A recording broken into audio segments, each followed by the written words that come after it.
Plant Society Sutherland Group, and volunteers with Council Bushcare, the Council Nursery, and at Joseph Banks Native Plants Reserve. So with that brief introduction, I'll hand over to you, Rhonda. Thank you very much. Thanks very much, Kim. Hello to everyone here in the hall tonight, and hello to everyone at home in Zoom land.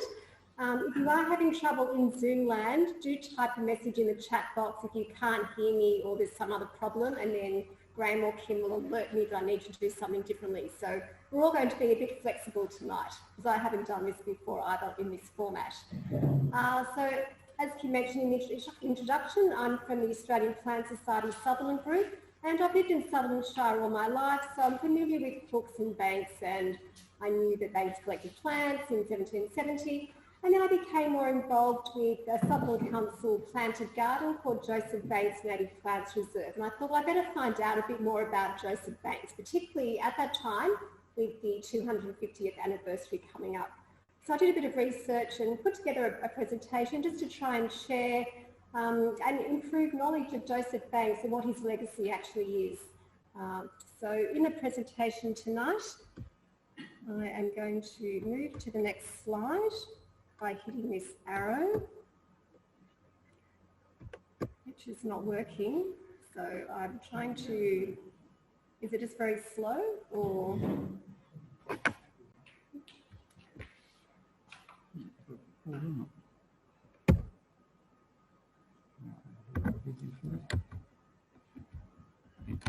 I should say that this presentation was planned for last year when it would have been particularly timely. It's now a year after the 250th anniversary. Okay, so we've now moved on to the next slide. So 1770, everyone knows that Captain Cook came to Australia, and this is a very famous portrait of Captain Cook, and probably what is not so well known was actually commissioned by Joseph Banks. So that's sort of a, throughout the presentation, you sort of start to realise that all these different connections between people, and they're connected in sort of a whole web of linkages. And I think this was the portrait that Banks actually had over the fireplace in his home in London, so it was a very prominent position and really showed his respect for Cook, who was about 15 years older than Joseph Banks. And we also have the Endeavour there, painted in 1768. Okay, so in my presentation tonight, I'll talk a little bit about Joseph Banks and what he did before he came to Australia, how he came to be in Australia, and really what he did for the rest of his life, because he had a very long life after his voyage to Australia. And I'll talk a little bit about some aspects of his legacy, particularly focusing on the genus of banksias, which bear his name. I'll talk a little bit about Joseph Banks Native Plants Reserve at Kareela, and also talk a little bit about, I suppose, 2020 and what that means. Okay, so the arrow button is working well, that's good. Okay, so just first of all, the very early life of Joseph Banks. How did he come to be in Australia in 1770? He was born in 1743. He had the very good fortune to be the only son of a very wealthy landowning family. His father died when Joseph Banks was quite young. There was a bit of a family history of sort of early deaths. So he actually came into all his inherited money when he was very young. He was very keen on natural history because he had grown up on the family estates in Lincolnshire and had explored the natural environment. So when he came into his money, he decided to spend it. He travelled first to Newfoundland and Labrador, where he collected plants and animals. And when he came back from that trip in 1766, he became a Fellow of the Royal Society. And the Royal Society was the premier body, institution for men interested in science and culture, really more than just science, but science and culture and art. So he was elected a Fellow on the basis of this trip he'd made. And it was the Royal Society, together with the British Admiralty, that initiated the Cook expedition ostensibly to Tahiti to observe the transit of Venus. And when Banks found out about this, he decided he wanted to go along, and he obtained permission to join the venture. And because, I suppose one way of looking at this trip that he went on is to think of it as his other men of his wealth would have gone on grand tours of Europe. Banks decided to go much further afield on what turned out to be a 3-year voyage around the world. So with his wealth, he decided to sort of spare no expense and paid for not only his own passage, but also a whole group of people to go with him and lots of supplies, including obviously the Swedish botanist Daniel Solander, who was about 10 years older than Joseph Banks. I think it's key just to think about some of the dates here. So they left in August 1768. It was almost a 3-year trip that they were all on a very small ship, 94 people on a very small ship for 3 years. They did stop South America, Tahiti, New Zealand, collecting plants and many other specimens as well before they arrived in Australia. And if you just look at how much time Banks did spend in Australia, the equivalent of about 8 days in Botany Bay when he was aged about 27, and then again in the Endeavour River in northern Queensland. I think it's interesting just here to look at Cook's map of Botany Bay that he drew, which also shows Cape Banks there on the northern peninsula of Botany Bay. And I've also just put there the equivalent modern day map, just showing where Joseph Banks' Native Plants Reserve is at Kareela.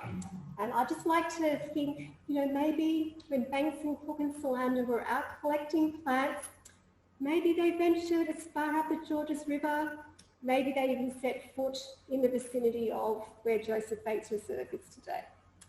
Who knows? Okay, so when Banks was here in Botany Bay, he obviously collected very many specimens, but what is interesting is he didn't actually name them.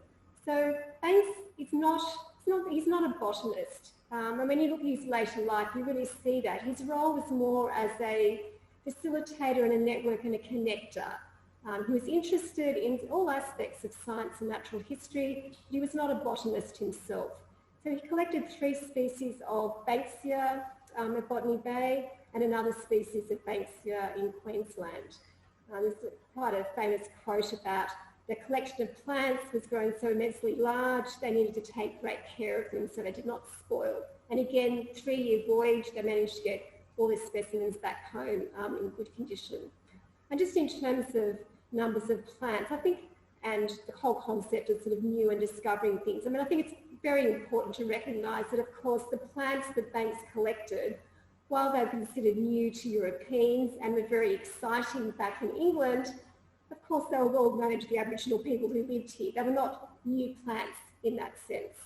The Banks collected about 130 species at Botany Bay, which were new to Europeans. And the other interesting thing too is Banks actually maintained a very detailed journal of his voyage. It's about a 250,000 word journal. And I'm just showing for the people at home on Zoomland. I actually bought this copy of Banks' Endeavour Journal just secondhand online. And this is just about Banks in Australia. So it just has the extracts from his journal, just what he actually wrote. So it's just quite interesting. You get a great sense of enthusiasm when you see the writing, and often, to our eyes, perhaps, some of the punctuation's a bit amiss, but, it's that air of enthusiasm and excitement and just recording the details. So I just bought that one online, which is interesting to know that that's available. Okay, so when Joseph Banks arrived back home after his 3-year voyage, there was great public acclaim and excitement about what had been achieved on the voyage and what had been collected. These 2 famous portraits of Joseph Banks as a young man, so when he returned, sort of 27, 28, these portraits were painted. So the one on the left by Joshua Reynolds, who was also a fellow member of the Royal Society, and it shows the globe, recognising the voyage of discovery. And then on the right, the portrait by Benjamin West. And this shows Banks wearing a cloak made out of flax from New Zealand. And there are a few other objects, but it's a very dark picture. It's very hard to see what's actually there, but there are some other objects from his travels. So I think what's actually more interesting is what happened to Banks when he returned to England and what he did for the rest of his life, because I think that really is where his legacy comes from. He was a very wealthy man. He could have come back home and pretty much done nothing else for the rest of his life and had not a single worry. But he actually really devoted himself to become what you would consider to be a patron of the natural sciences. And that's really seen in his role when he was elected president of the Royal Society in 1778. So he's only 35, 36 at this time. But he was elected as president and held that role for over 40 years. And I know everyone here as members of a community group knows what's involved in being president of a community group, or trying to bring everyone together. 40 years. So that, I think, shows how much respect he was held in by such a wide range of people, and by people much older than him as well. And of course, this time in England was the age, in Europe was the age of enlightenment, great interest in scientific discovery, awareness, a search for knowledge, really. He was recognised for some of his achievements in 1795 when he became an Order of, I think it's the Order of the Bath. And that portrait there, he's wearing a red sash and the sort of medallion associated with that honour from the King. So Banks was interested in agriculture because he still had all his money-producing estates in Lincolnshire. So he was interested in agriculture, particularly in sheep. He was involved in merinos coming to Australia as well. He was involved in the Royal Botanic Gardens at Kew. He was a trustee of the British Museum, which of course had immense collections of objects. He was very involved in other learned societies like the Linnaean Society and the Horticultural Society. This is the time when a lot of these societies were actually formed, and he was very active in those. He also advised King George III on a whole range of issues, including setting up a penal colony in Australia. And I think what's interesting is, although he was obviously interested in Australian botany, he didn't publish his discoveries himself. But he certainly made all his specimens very widely available for other people to research. So he really supported and encouraged a wide range of other scientists.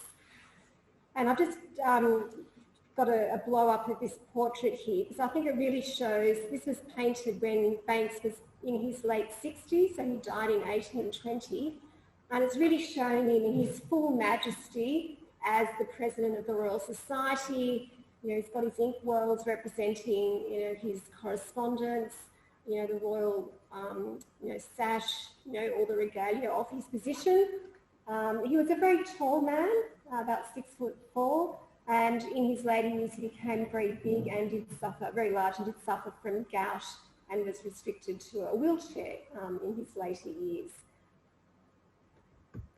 Oh, and that was my key point I wanted to say about that. Who knows where this portrait is? This portrait is in the State Library and it's hanging up in the portrait gallery. So if you go to the State Library, have a look in the portrait gallery. It's a very big portrait, it's probably almost bigger than life size, on the wall, very prominent. But have a look at the State Library. I was really gobsmacked, I suppose, when I found out that, we had the portrait here in Sydney. So that's great. Okay, what about Joseph Banks' personal life? So just at the same time he became president of the Royal Society and was settling down, he married a wealthy heiress, Dorothea, who was 22. They seem to have had, by all accounts, a very long and happy marriage together. They didn't have any children, but Banks was very close to his sister Sophia, who was also a great collector of bits and pieces, and also his mother. And Banks and Dorothea and Sophia lived at his London house. When Banks died in 1820, when he was about 77, he didn't have any heirs, but he did leave his collection to some of the collectors he worked with, and also to the Natural History Museum. And I've just got an image there of Revesby Abbey, which is Banks's home in Lincolnshire, which unfortunately has been demolished, but that's where we get the suburb name of Revesby from. So it's named after Banks' estate.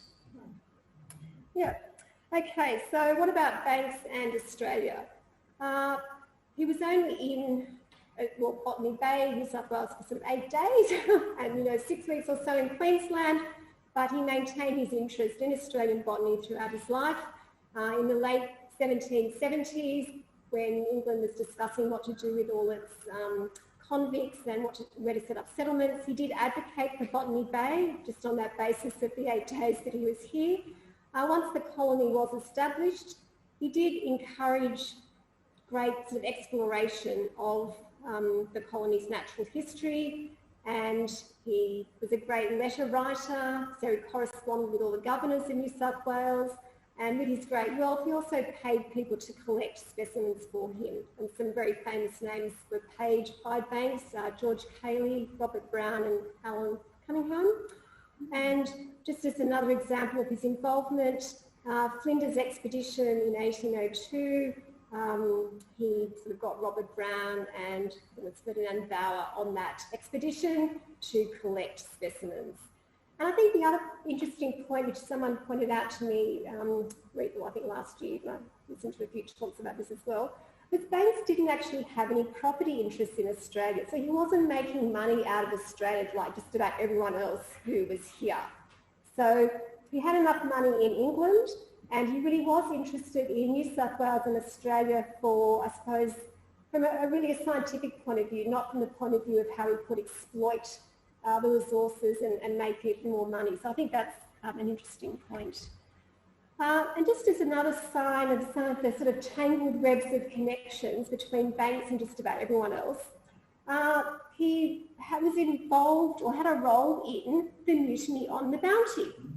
Okay, so you're thinking mutiny on the Bounty, that was Bligh. It was Bligh and that Christian character. Okay, how did Banks come into all that? Okay, so Banks wanted to send a ship to collect breadfruit trees from Tahiti.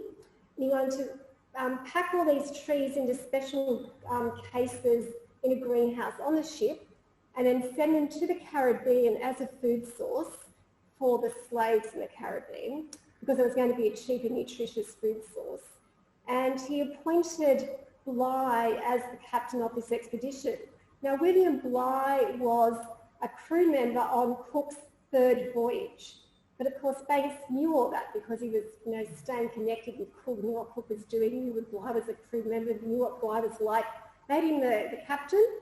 And because Banks, obviously there was a mutiny on that trip, and then Banks sort of was looking after Bligh, and so there was a second expedition to, collect the breadfruit trees in 1791 under Captain Bligh. And then later, Banks was very influential in getting Bligh appointed Governor of New South Wales in 1806. So all sorts of tangled webs there, just showing the breadth of his sort of interests and connections with what was going on in Australia.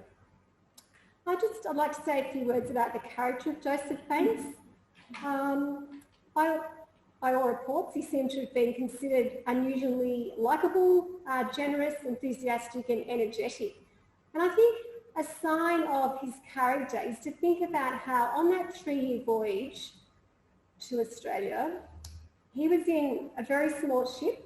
He was in a cabin with Cook, who was 15 years older than him, and with Solander, who was 10 years older, so older men. And he maintained good relations with everyone and maintained good relationships with people after the expedition when everyone sort of came back. Banks was a big man. The ship was very small. They all still seemed to get on with each other. And as I mentioned, being president of a group like the Royal Society for over 40 years is also a sign of his character. It's sort of easy to say, well, yeah, it was easy for him because he was very wealthy. Of course, he could do that. But there were a lot of people, a lot of men in his position at that time who had lots of wealth and didn't do anything like this. So he really used his wealth and position as a facilitator and supporter. And he did that by writing letters, no email, writing letters connecting everyone. I read one report that said he used to write up to 50 letters a week. Perhaps it was 100,000 letters in his lifetime. And he used to scrawl them all himself with no secretary to to dictate them. Of course, all that networking and facilitating happened over dinner, which probably contributed to some of his health issues. But he did certainly live longer than some other men in his family. He was also, I mean, as a wealthy person, it was also his responsibility to look after, you know, less wealthy and more vulnerable people in society, and he certainly did what was expected of him there, and he probably did more than what was expected. So he did support the family of Sidney Parkinson, the artist who died on the voyage. He also supported Solander's sister, and he had a good relationship with his own sister too, who lived with the Banks household. Okay, just moving on to talk a little bit about Banks' legacy. Just in terms of the immediate legacy of the voyage. You know, on the voyage you had an artist, two artists who were drawing the specimens collected, and when Banks returned he commissioned over 700 engravings of those specimens that had been collected, and that was known as Banks' Florilegium. But it was never actually published in Banks' lifetime. And I think one of the reasons for that is that his great collaborator, Solander, actually died suddenly at the age of about 50. And I think, well, and other people have suggested that Banks was probably quite grief-stricken by this. The loss of a great companion, someone who continued to work with him when they returned from their voyage, really functioned as Banks' librarian. So that, you know, probably set back the plans, and of course he had no shortage of other projects to work on as well. But it's only in fact quite recently that prints from the Florilegium have been produced in both an expensive version and a cheaper version. Okay, so in terms of the legacy, looking at the legacy in terms of plants, probably the strongest legacy is really that a genus of very distinctive Australian plants was named after Banks, the Banksia genus. And I'll talk about that in a few more slides. I have read that over 80 plant species have been named after Banks. I haven't seen that whole list, but just some examples include Kareela Banksia. And I think what's really interesting too is that the Kareela Banksia is one of the parents of many of the most popular garden cultivars. So there's a bit of sort of, whenever you see a really colourful Kareela cultivar in the garden, there's sort of a bit of Banks in there, a little bit. And another example of the naming, there's actually a rose, not a native, named after Lady Banks, so Lady Dorothea. And that was collected in China because Joseph Banks had sent an expedition to China to look for things, and so they named a rose after his wife. Okay, now in terms of the legacy, in terms of place names, there are many places named after Joseph Banks, particularly in Australia. So I probably could have not put this up and asked everyone to, you know, try and name all the places. So we've got Cape Banks, we've got New Bay, we've got several Sydney suburbs, we've got the Federal Electorate of Banks, which of course is in this vicinity. We've got Joseph Banks Reserve, I'll talk about in a minute, and Joseph Banks Park at Botany. And that sculpture there, which is a lovely sort of Joseph Banks in action shot pose, is at that park in Botany.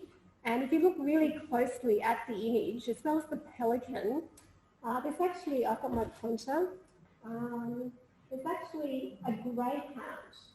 Now I find this really hard to believe, but apparently Banks took a greyhound on that 3-year voyage and it survived. Now, probably because they don't need much to keep themselves going, I don't know. I still find that hard to believe, but apparently there was a greyhound. And of course, the major Sydney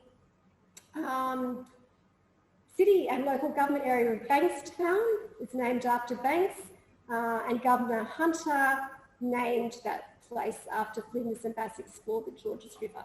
And of course, the suburb of Revesby, also in the vicinity, was named after the family estate. And Australia was almost called Banksia. Okay, so just talking a little bit about the genus of Banksia. So remember, Banks collected the specimens in 1770. He didn't do anything with them himself, but in 1782, the specimen was named, by the son of Carl Linnaeus, so taxonomy sort of royalty there. And Banksia serrata that he collected at Botany Bay was named as the type species to describe the genus. Banksia is in the Proteaceae family, and that includes lots of other really distinctive Australian plants like grevillea and waratahs.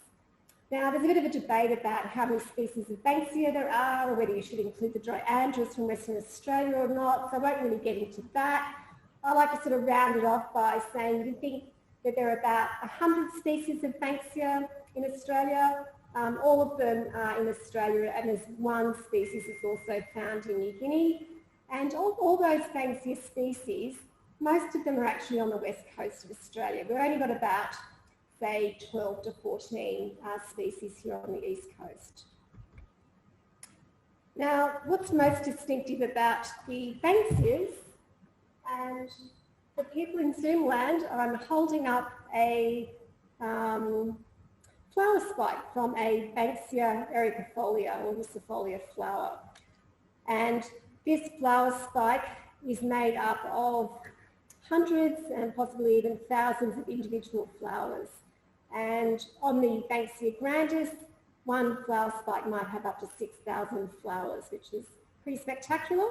The colours vary from sort of creams to yellows to oranges to reds. And the other good thing about them is they flower in autumn and winter, when there's often not a lot else flowering in the garden, so they can really add colour and provide food for birds and other animals in seasons when there mightn't be as much in flower.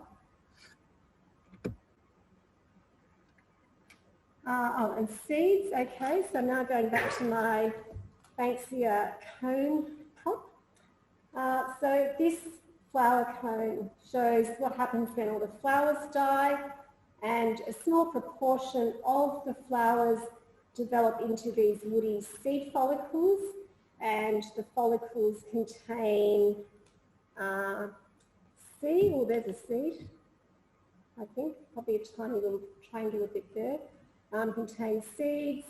The woody follicles usually open with a bit of heat, either in a fire or just when they dry out and when the seeds are mature, and then the seeds will fall out onto the ground. There's another one, and grow. So some Banksias will grow from seed like this, and other Banksias have a lignotuber, and if they're destroyed or damaged by fire, they will reshoot from the base. But you really need to know which is which, because if it has a lignotuber, you can prune it, no problems. If it doesn't have a lignotuber and you prune it, it's not going to come back. Okay. This is for the people at home, Zoomland. I'm now just going to show a fantastic book which shows the life cycle of a Banksia. And this is by Philip Nikolinsky. And it's just a collection of, I'm showing it sort of backwards, beautiful drawings that show the life cycle of the Banksia flower. And that's Banksia menziesii from Western Australia. The Banksias were very important plants for local Aboriginal people who use the Banksia flowers for nectar. They also apparently used the cones to carry fire. I'm not quite really sure how that worked without, probably just a low, they must have used cones at a particular stage, so the whole thing didn't sort of burst into flame, but there was enough to sort of keep something sort of smouldering without it completely taken off. And then they used to use the styles on these flowers here, which are quite stiff, as brushes for artwork and painting, and then also a food source with grubs under the bark. And of course the Banksias, because it is such a distinctive plant, the Europeans sort of certainly noticed it as well. And of course May Gibbs' very famous Banksia men in Snugglepot and Cuddlepie, which have probably given lots of children nightmares over the years.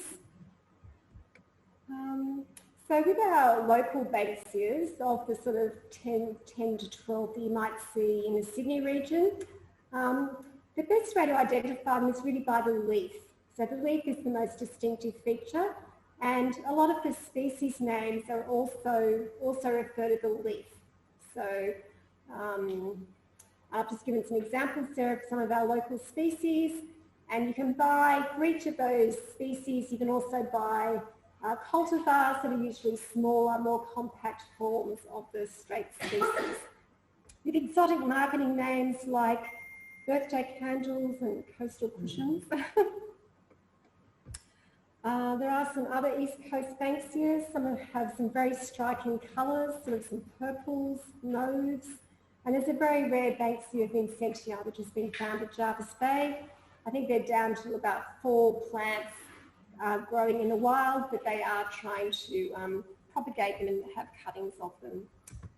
I'll go through these quickly. These are just some slides about some of our different local species. So Banksia serrata, Banksia integrifolia with the silver on the underside of the leaves, spinulosa, which is quite variable, and there are a lot of different sort of versions of the species that are available, some of which have been split off as varieties. Some of them will probably become new species the more research we do.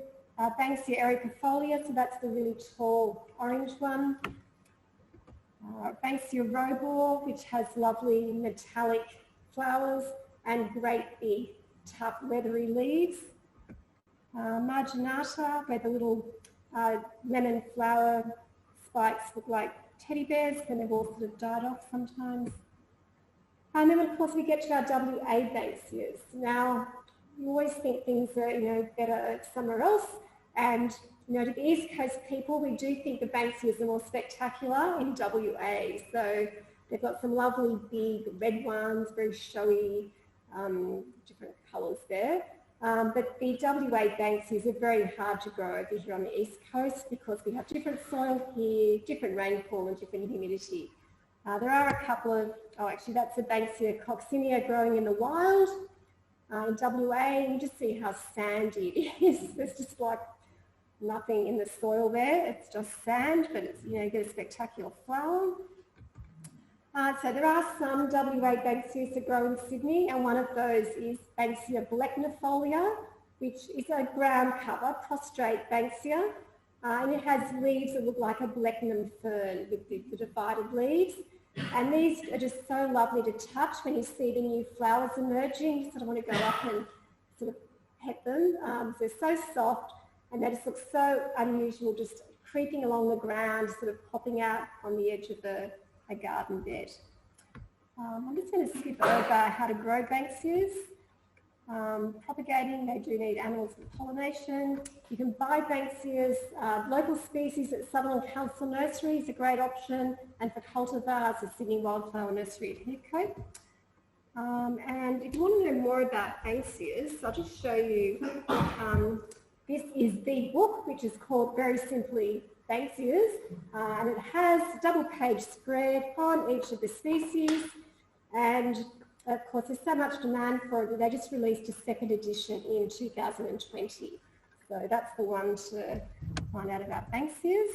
And in the last 5 minutes, I'll just talk a little bit about Joseph Banks Native Plants Reserve at Kareela.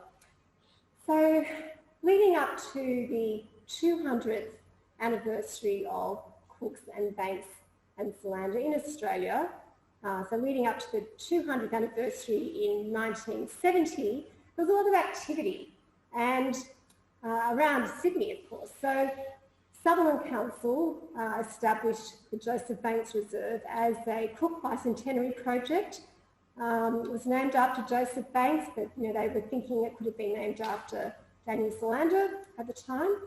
And at that same time, in the late 60s, similar reserves were also established in other parts of Sydney. So you would be familiar with Sylvan Grove at Picnic Point, and also Stony Range at Dee Why. So it's a bit of a flourishing and interest in Australian native plants associated with that anniversary. So we were going to have the 250th anniversary last year, but with COVID, of course, all sorts of plans didn't come to fruition. I actually gave a presentation like this on the 50th, on the history of Joseph Banks Reserve and its 50th anniversary, and that's on the APS New South Wales YouTube channel. So, and I do have some brochures about the reserve if anyone wants to grab a brochure after, if you haven't actually been there. So it's at Kareela. It's a planted garden, so it has a number of different themed gardens, and there's also some areas that have been left unplanted. Plants are labelled with their botanical name, which is great for people to learn from. And just a couple of years ago, we did a big signage project. The APS Sutherland Group installed a number of signs.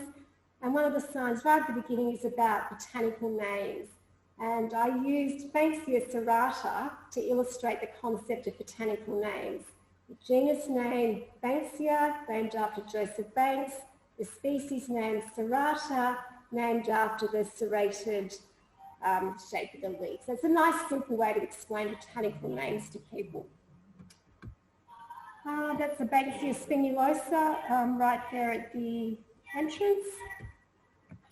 One of the things that the Australian Plant Society Sutherland Group does with Joseph Banks Reserve is that we enter plants in the native plant competition at the Easter show each year. Now, Easter is in autumn, and autumn is a very difficult time of year for plant specimens, but the Banksias always look great. So we always have a good showing of Banksias, and there's Mario kind of there in the photo, looking splendid with a bunch of Banksias. Now, I'm sure Mario would agree, Banksias can be quite tricky to arrange because they're very heavy and they often grow out of branches at funny angles, and you're trying to sort of manipulate them into something that doesn't fall over, but they do look good. And they do last well as a cut flower. There are some other similar native plant gardens like Joseph Banks Reserve that you can go and visit, and I always put this list up to encourage people to travel widely.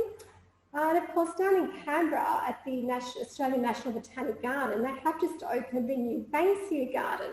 I visited Canberra just last weekend, and I took a photo of this red Banksia that caught my eye. And it was, I couldn't read the label on it, and it was up against a wall, but it was very unusual because it just looked red, and it looked like a spinulosa type variety, but it was red. Most of the Banksia garden is big mounds of sand with lots of WA species. And things have certainly grown recently with all our rain, but it probably needs another couple of years to really come into its own. And so that Banksia garden was a project of the Botanic Gardens to recognise the 250th anniversary as well. Okay, so that comes to our final couple of minutes. I just wanted to conclude by saying, okay, so 2020, celebrating the 250th anniversary of Cook and Banks. It's also actually the 200th anniversary of Banks' death in 1820, and it's the 50th anniversary of our reserve in Sutherland Shire named after Joseph Banks. And I just wanted to finish by just quoting just a paragraph. So this book on Banks was released last year. It's by Brantley Keyser, who's written a lot of other books about Australian sort of historical figures, I suppose you'd say. I think he's a former journalist, so you know, can obviously whack out a book, no trouble. And I only got this from Sutherland Library last week, so I haven't read it all, but I did find this lovely paragraph at the end. So I'll just read this. Excuse me. Banks' greatest legacy is in his laying of platforms on which others could shine. He achieved this by supporting voyages of discovery and the management of institutions to facilitate scientific breakthroughs while keeping the lines of communication and collaborations between scientists open even during warfare. He brought social prestige to the pursuit of science, and as England's great scientific action hero after the Endeavour's voyage, he changed the whole character of the pursuit of knowledge. The thirst for knowledge was no longer confined to stuffy lecture halls, but instead Banks opened doors for scientists and thinkers like him to traverse the planet's vast oceans, mountains, coral reefs and lava fields. So I thought that was quite a good summary that I just sort of came across on the last page. And there, I did read other sources in preparing this. Before this biography was released, the main source was probably the book by Patrick O'Brien. He was the author who did the Master and Commander, Sea Adventure series. And because he obviously did a lot of research for that, he sort of wrapped together a book about Joseph Banks, but it does have a few inconsistencies in it. But yeah, so if you are interested, because really I've just touched on the life of Joseph Banks. This book, which you can probably get from your local library, I think it's even it's less than $30 if you buy it online. It's quite interesting. It seems to be written in quite a, what I would call sort of conversational and storytelling style. So it looks thick, but it's pretty easy to read.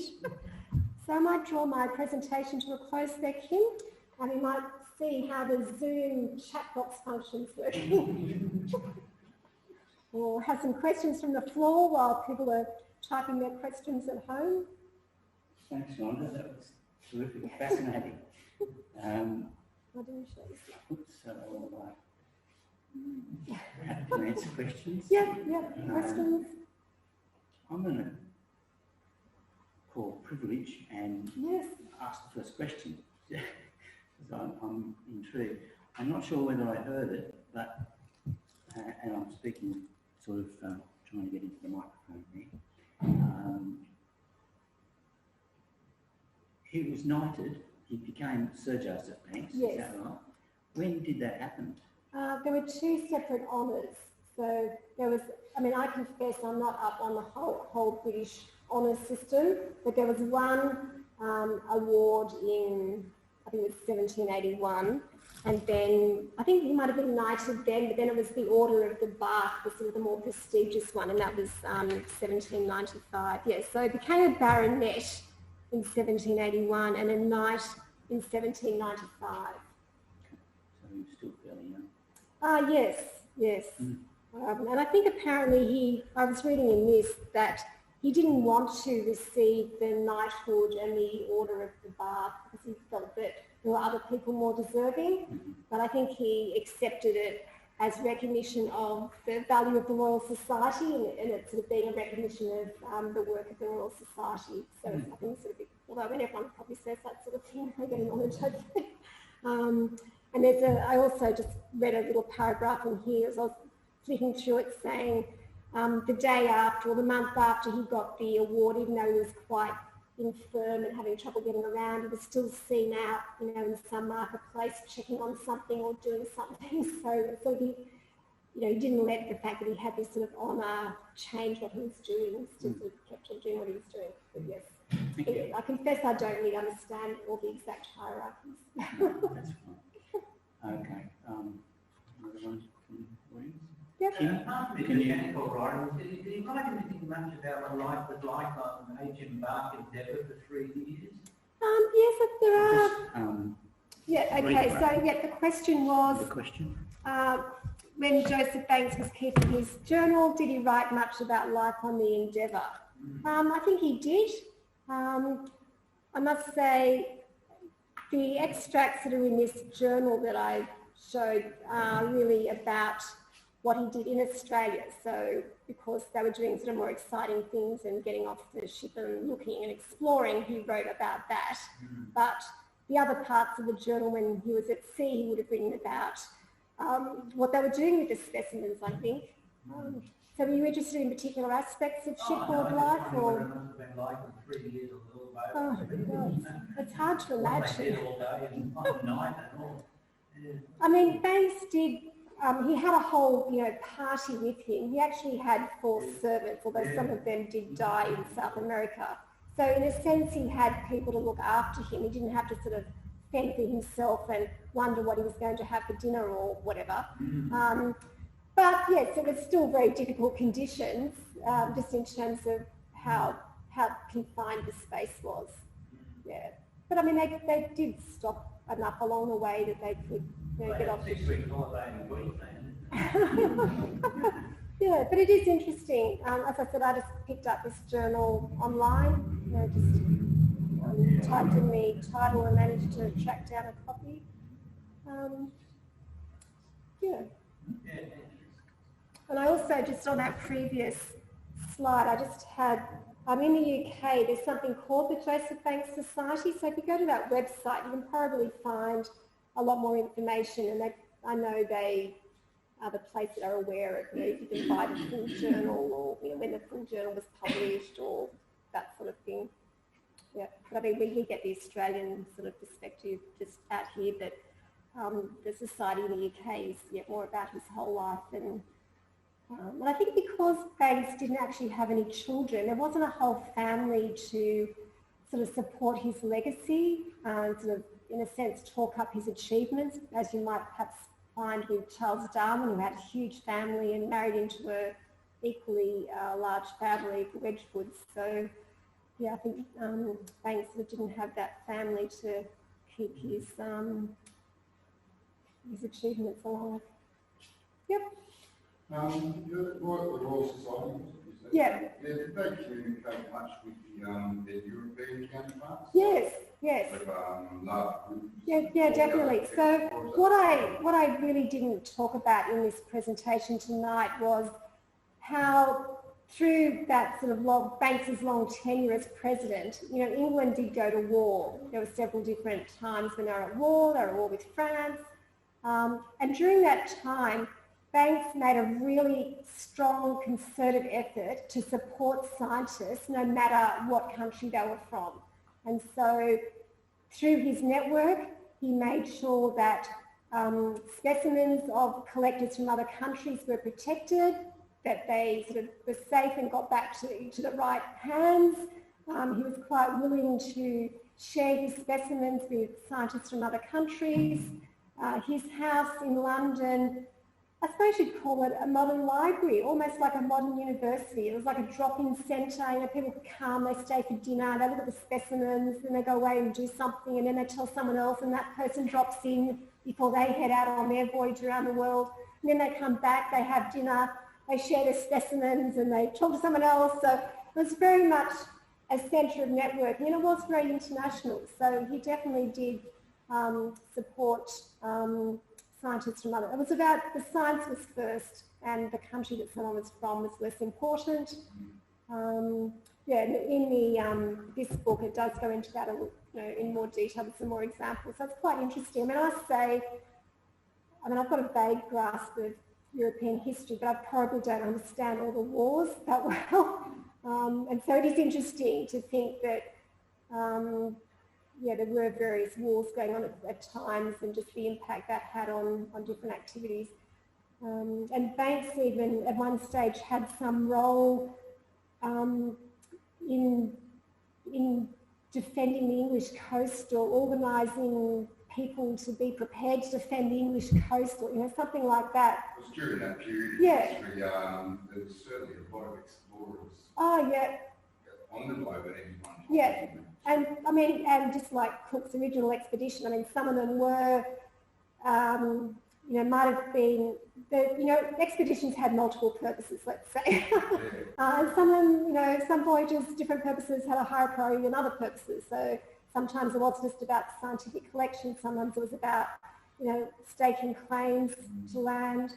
So as I said, it was a very interesting period of history, and Banks really was at the centre of sort of coordinating and connecting the sharing of the information. I'll just take a question from Zoomland, yeah. Zoomland.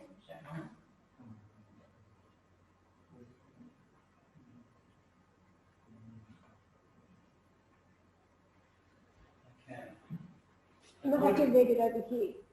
Yeah. Into the microphone. I will. Yeah, it's on the. Can you remember it? I'll have to.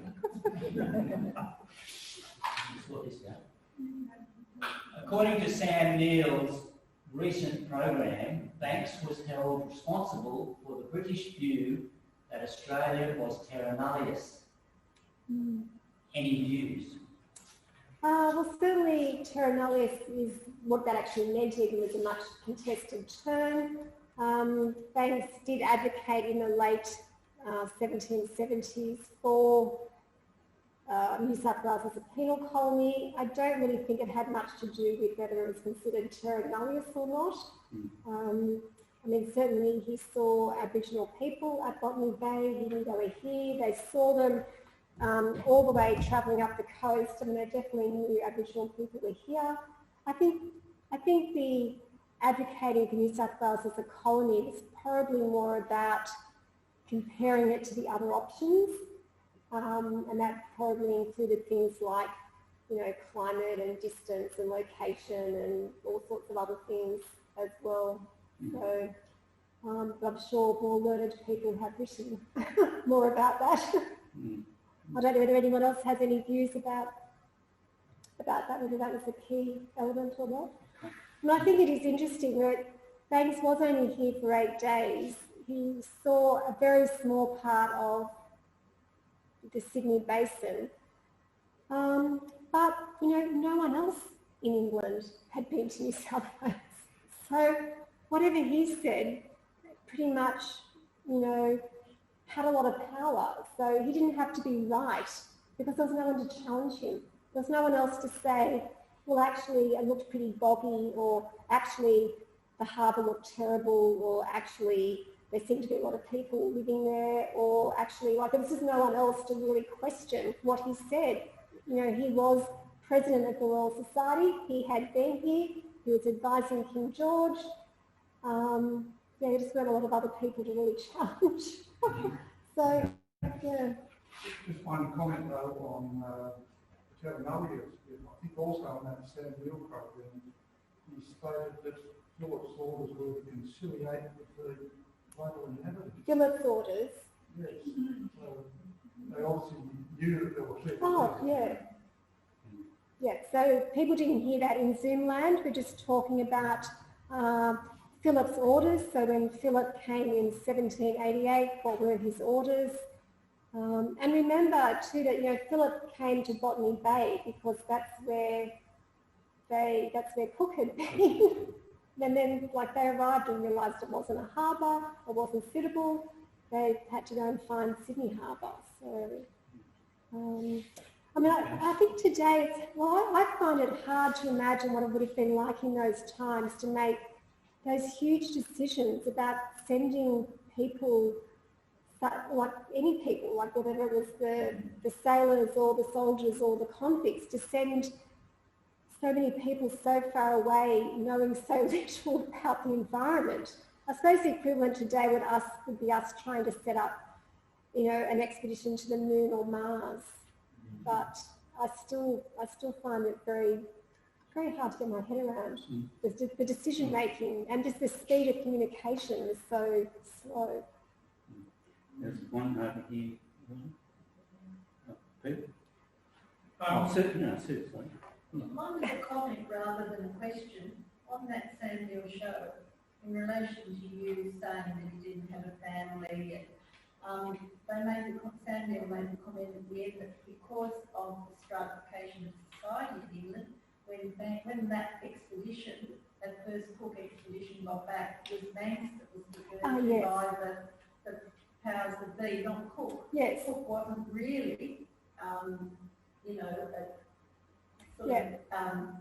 fated and all of exactly. Banks, but it wasn't Cook. And I think I did see that Sam Neill series, but when it was on, I think it was on some paid channel like at least a year or so ago, so it's a bit digging in my memory. But yes, certainly Cook was paid by the Admiralty to sail the ship. You know, that was his role. Banks was in terms of class and status, Banks was one of the wealthiest men in England. And he had a lot of status, even though he was young. And that's why I think it's so interesting is how they all could have come back from those 3 years with Cook, you know, hating Banks never talking to Cook again, and, you know, that sort of thing. But, you know, Banks commissioned that portrait of Cook and displayed it very prominently. He maintained an interest in, I suppose you could call it, the welfare and careers of everyone involved in the expedition, even, you know, people in lower classes. So, yeah, it's a very good point. He was fated when he returned because he was the one with the money and he was the one who, was meeting the king. But he also did, I think, more than a lot of people would have done in that position to also sort of maintain an interest in the welfare of everyone involved in the travels. Okay, just take, I think one last question I have from this is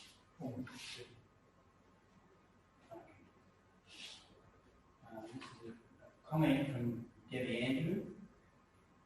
Banks and Cook's original journals are available online on the gutenberg.net.au website and are really interesting to read both together and see the different perspectives of the two explorers. Yeah, definitely. I'm not aware whether they're in the original handwriting or because sometimes that can be very difficult to interpret. That's why this is so good, this extract, because someone's gone to the trouble of interpreting the handwriting. But yes, very good point. And I mean, Cook as captain of the ship had different responsibilities on the voyage, and he was definitely interested in recording different types of things. Banks was also curious, but I suppose curious about different types of things. And what I haven't really touched on tonight is Banks collected like everything, like rocks, shells, bits of, just everything. He wasn't just interested in plant specimens. And again, I've borrowed a book from Sutherland Library about the collections of Banks and there's some of the things he actually collected. So I think, yeah, it would definitely be interesting to compare the journals for similar days and major events. But I think that the people had different roles on the voyage, and so their journals would have reflected different things. Yeah. Okay, well, I think we could go on for for time, but we need to wind it up. Terrific talk, thank you. And I'd like to call on Graham to give a vote of thanks to you, Rhonda, for sticking the microphone. I think we're very fortunate tonight to have Rhonda give us this presentation. I know she's been working on and giving this presentation for a few years. And this was supposed to, as you'll recall, was supposed to occur last year, but with COVID intervened, it all had to get postponed for 12 months. But I think Rhonda's talk really just showed what an incredible person Banks was, and probably in many ways was Australia's best salesman. In the very formative years when people were thinking about settling here. And the other sort of side of it is the botanical aspect. We tend to, I think, in some ways overlook the fact that a huge number of plants are named after Banks, both as a genus and a species. And certainly around here, it'd be pretty hard to go past or walk around the street and not see a Banksia of some description. So I think we have that incredible connection with Banks, and it's something probably many of us actually overlook. We don't really appreciate what an influential person he was. And so thanks very much, Ron. It's been a really interesting talk, and I think us in the room here tonight, and I think many of the other people that are perhaps watching on Zoom have perhaps learned quite a lot from about this very important person in Australian history. So, well, I didn't make it. Yeah, a couple of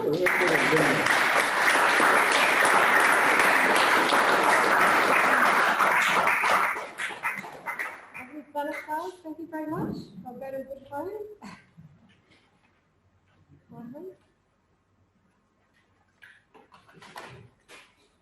You're welcome to stay. Yeah, that'd be great. Yeah, okay. And we'll go on now with the general business part of our meeting.